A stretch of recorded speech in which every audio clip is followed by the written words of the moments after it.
This video sponsored by Paymode Shopping app. Paymode e-shopping application is one of the online shopping apps now available on Play Store and App Store. Paymode e-shopping. Click Blue link and install application. நமக்கு வீட்டுக்கு தேவையான அனைத்து பொருட்களும் வீட்டிலிருந்தே online மூலம் நமக்கு தேவையான அனைத்து வகையான பொருட்களையும் கொரியர் மூலம் உங்கள் வீடு தேடி வரும் பெற்றுக்கொள்ளவும் முடியும். ஒரு காட்டுல ஒரு அழகான குளம் இருந்தது. அந்த காட்டின் நடுவுல ஒரு தீவு மாதிரி ஒரு இடம் இருந்தது. இந்த தீவுக்கு போவதற்கு அந்த குளத்தை கடந்து தான் போகணும். அந்த தீவில் சுவையான பழங்களும் காய்கறிகளும் இருந்தது. அந்த காட்டில் இருந்த எல்லா விலங்குகளுக்கும் அங்க இருக்கிற பழங்களை சாப்பிட ஆசை. ஆனால் யாருக்குமே அந்த இடத்திற்கு போக தைரியம் இல்ல. ஏன்னா அந்த குளத்தில் நிறைய முதலைகள் இருந்தது. ஒரு நாள் அதே காட்டில் வாழ்ந்து வந்த முயல் தண்ணி குடிக்க குளத்திற்கு போனது. அப்போது அந்த தீவை பார்த்து யோசித்தது, எனக்கு அந்த தீவுக்கு போய் அங்கு இருக்கும் எல்லா பழங்களையும் காய்கறிகளையும் சாப்பிட ஆசை. ஆனால் இந்த முதலைகளிடம் இருந்து தப்பிச்சு எப்படி அங்க போகிறது என்று ரொம்ப யோசித்தது முயல். முயலுக்கு ஒரு ஐடியா தோன்றியது. அடுத்த நாள் காலையில் முயல் குளத்திற்கு வந்து எல்லா முதலைகளையும் சத்தம் போட்டு கூப்பிட்டது.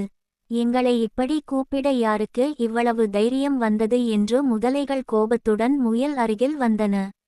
உங்ககிட்ட ஒன்று சொல்லணும், என்ன எதுவும் செய்ய மாட்டீங்கன்னு எனக்கு சத்தியம் பண்ணுங்க என்று முயல் சொன்னது. அதற்கு கவலைப்படாமல் சொல்லு, நாங்கள் உன்னை எதுவுமே பண்ண மாட்டோம் என்று ஒரு முதலை சொன்னது.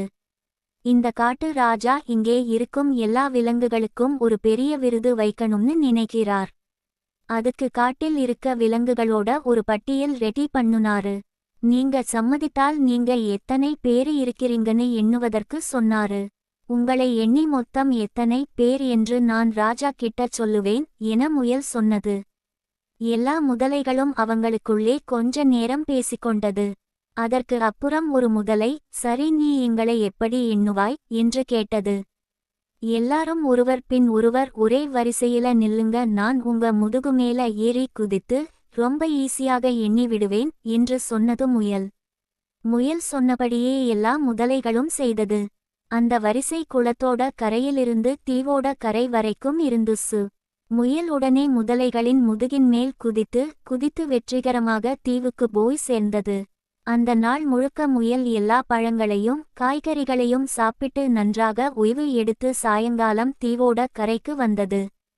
காலையில போன முயல் ஏன் இன்னும் திரும்பி வரலன்னு தீவின் கரையிலேயே காத்திருந்த முதலைகள் முயல பார்த்ததும், இவ்வளவு நேரம் என்ன பண்ணிட்டு இருந்தன்னு கேட்டது. அதிக எண்ணிக்கையில் இருக்கும் உங்களை எண்ணுவதில் கொஞ்சம் பிழை ஏற்பட்டு விட்டது. உங்களை எவ்வளவு பேர் என எண்ணுவது அவ்வளவு சுலபம் இல்லை. இன்னும் ஒரு முறை காலையில இருந்தது போல அந்த வரிசையில் நில்லுங்க, இந்த முறை நான் கண்டிப்பா சரியாக எண்ணிடுவேன் என்று முயல் சொன்னது. எல்லா முதலைகளும் முயல் சொன்னதை நம்பி மறுபடியும் வரிசையில் நின்றது.